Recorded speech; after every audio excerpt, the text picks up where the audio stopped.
আসসালামু আলাইকুম। তো কেমন আছেন সবাই? আশা করি সবাই খুব ভালো আছেন। আমিও আপনাদের দোয়ায় খুবই ভালো আছি। তো এই হচ্ছে আমাদের গাছের কাঁঠাল। এই কাঁঠালগুলো এবার হয়েছে কি অনাবৃষ্টির কারণে একটু কম বড় হয়েছে।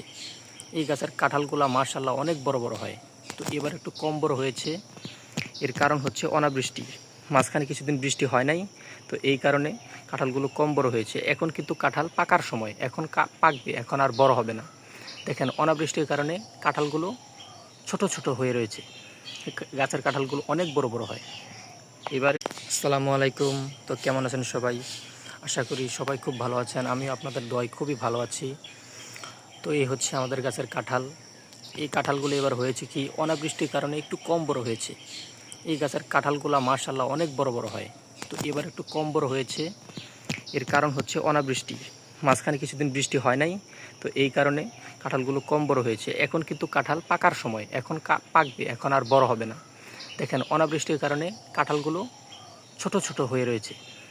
গাছের কাঁঠালগুলো অনেক বড় বড় হয়। এবার একটু ছোট ছোট, যাই হোক, আল্লাহ তাআলা যা করেছে তাই ভালো, আল্লাহ তাআলা যা করে তাই মঙ্গল। আলহামদুলিল্লাহ, আলহামদুলিল্লাহ, আল্লাহ যা দিয়েছে তাই ভালো।